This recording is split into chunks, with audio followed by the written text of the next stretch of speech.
when here in the shaft with sea. We burst fast to it, here a canoe, here a smoke. Agus we shall fi hall pobl again on, agus we teaspoid of more free ex machine jet.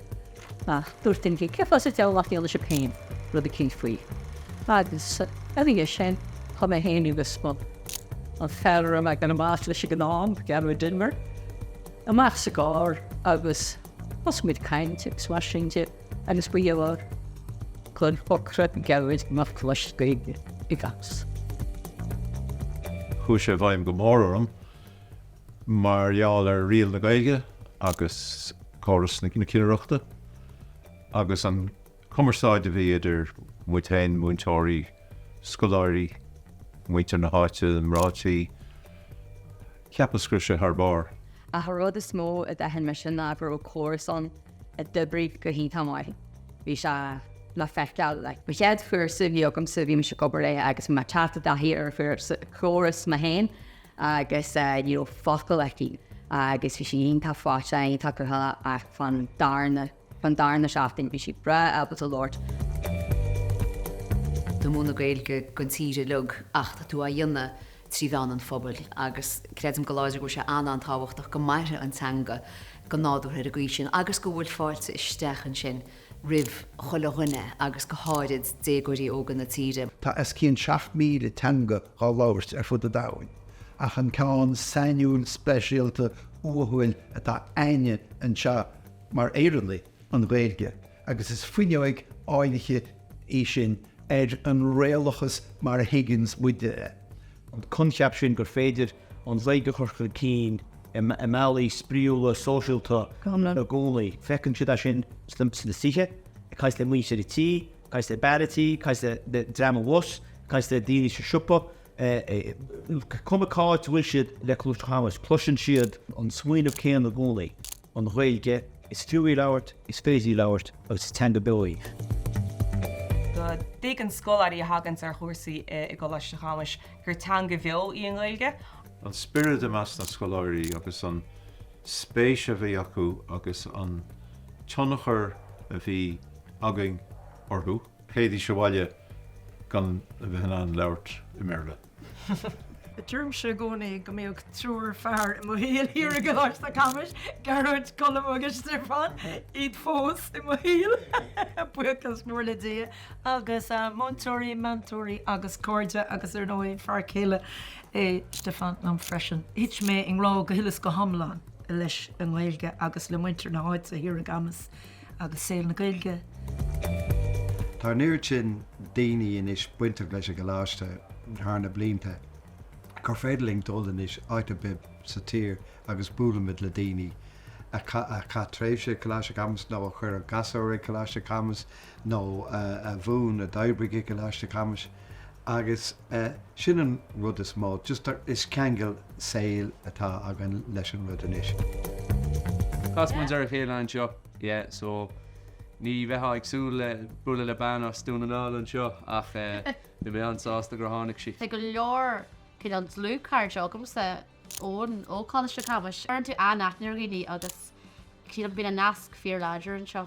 Tháinig mé mar scoláir an stóla mé glór gaeilge dóla mé glór faoin saoil an seo agus bíonn si go hinnta domsa bheith an fille agus tá sé tábhachtach go bhfeicinn na scoláirí mar dearan an mána gur fiú agus gur féidir nuair eicinn si daoine cosúil linne an seo agus a bhí cosúil lób fadó agus gur féidir an lífach sin a bhaint má. An méid sin múntóirí tá tréis teach Chamuis agus tá si tréis snás agus sort agathóir ceartta chur ar a bhólaíocht múntóireachta féin. Mé hin san áir bhí mantóirí iontacha feite a bhumsa an seo iad si ran difríocht am a chuid stíl múntóireachta féin agus tí henúnach bhfuil anna chuid in na múntóirí a drastar a Chamuis tá si múna sa scoilne is mó as clútaí ó haimh na gaeilge de timp le tíre. Fún a pláil agus cáte ar scoláirí go cáte achfaní lu chuir le chéidir go cáte chodrá ach an Jimmy rá a be chracha má ag chéile. With brass as big over a mar go Michaelin over a tarsúla bhí. Gúdíad yeah. Sinné. Is even a mé. Inar níl mé an cur focail cé an méid grá a agam le Coláiste Chamuis. Dála mé an an focail ar cosantóir agus ní sé ólas agam Né ach tá sé os agam leis agus tarlíonn sé sin gach lá. Cínte is rudmóí ganas le scobaíoch agus íocht na buslí, na carlaí, na málaí agus na muinte tíocht. Is dói mórch na scolarí tíocht go cámas, bés am chain an rásig daoine ar an áiliocht agus an áit álainn is áganas. Bhín beocht le sa teach neart daoine steach a gúlaís. Ní an weakness ar na réanos. Bhín se tuirseach nar agad a restaurant nó mar éach, tá bheith tríoch a hon bliana pléileisnis spráide mai. So bhí tugann siad grinn siad beocht snáid, gus ar bhí sa scoláirí an bhí go leor go tarlógáid, gus tugann siad airgid snáid go mai céile. Ach fós tríoch a bliana mai bhín, bhain me sástas gus a bheith bain teinnehaid, mar a púil níomh me gáionna. Má go déan plaint an bada me go púdéile amach le cóla dé. Bhí go deach go bedeangil fiúáin héis mílta. Si bhín beit go bhechtúis den gáile scaiti gus castor dunnart gus spéitú siúil leat gus feictú chunig bhéisin láid cín hand agus sceird ar láidir sin gus túil siad amach taine. Tá mis rá inniu gohfuil me se fiise blian san áit ach ní mé amháin atá an sin ará os gur camera an seo. Idir bansechaí agus cóisiir brethe agus rudí eile bíon annach chuid ceúire tú tíomh mó gon job agus gon fus agus bíon muid mar chuide an síl go chéile agus thosa sé bhá an seo, so ceam go sin dátá agus speisialta. Cé bhfuil bhd eile airí sa síl. Is fiú bhd an déonanta go an físhaché. Muid Harbh broder as mam said is éachta gur hostaisiilta ón tús gantáda agus gúil se chomórs chu riocht meastá sé níis. Cam cóide go sin le seán agus siú an thrisin marálta sé hééis chuirterá i rísteach sa tá teagúil óláideach go láideach goéis muid Harbh broder lei sin. Bíon mam said gúnaí ginn se go chudanna cecha broúlas atá siad asanne as na gasú as na gethrain agus sean se se bhhaine mar chláán a ráilób gúil muid an bhródúil as freisin agus go ddigan muid in méid eibrit a denta go bhúine ach gon fphobal agus an réilge freisin. Is stoi gohacha muid a chuile híomh chunig muid an fóna blech Somáil agus go siar sin ar bóthraigh na scoláirí agus a bheith líana na glúdach litreach. Ní mis an brenn ar glúdach litreach gan an blaisnáidir me hang go na litrecha is síla nervhí muid ní sóige. Ná bris nos na dénn. An bailach go míon muid in an cálan na scoiritá teach, téann siad do bháile le bhád níos mú ná gailge, téann siad do bháile le scill na síl, scill na sóisialta, agus cinál an bród sin as an gailge tá acham.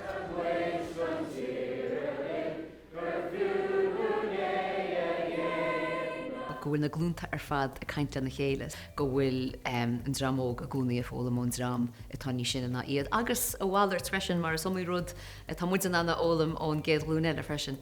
Agus skipte mí a bit a cuiinúid de féidirachtaí leidir péide mar níar a dói cínte go chair agus tu serás agus tu sé gúnaí níos láidú níos á agus leis an sé deamatá an bar an nuas.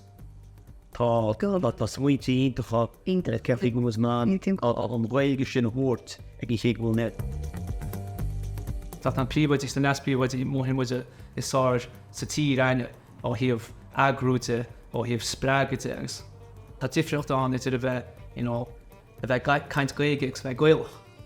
Chréidim bú te fíor háach an cultúr gailech sin a chur chun cín agus fecinn tú sin le Coláiste gaige mar bút le fálam dancer an sealas, which is the fall on pinch of dance ag géili, pinch of fall the hóráin ar fad, ben ceidir a chuig go Bliain well se go se beadú ar fís an seis ag ceir a chuig níl ach fé se go hálainn bud súgamór an ceidir sin mrátíí le chéile aonanna mí go broch Coláiste Chamuis ónna bus íorhhainteir chana blianta a Coláiste Chamuis príomhaidí las príomhaidí ach stóí rud is cártas agus an cártas a fad le chuig bliab agus tá héanana súil go mór ó híomh an íche sin agus chun héon mar chláán me héon Frank siúán agus síle agus cáiríh mamstad is thógáid fear speisialta béán agus súil go mór leis.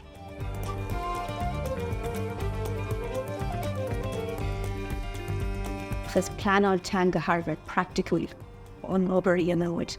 Agus tá sé bhain náisiúnta ní se teir a léon teir le bhfuil sin rud eile ar le slín ar fad an teanga scoil ar fadmuid má tá bhácailad na go tú lífa. Déirn tú haid fáilte le fáilte ras 72 mí uair i gcuige bliain tá teachta níann sin. Agus féidir brathir Is rud a tan ní smó agus níos fádalí na internet, be an le chué gom chéad chun neleg san plán na dhé. Tá mar tééis stream déna an Harbheith dulán go chuchain.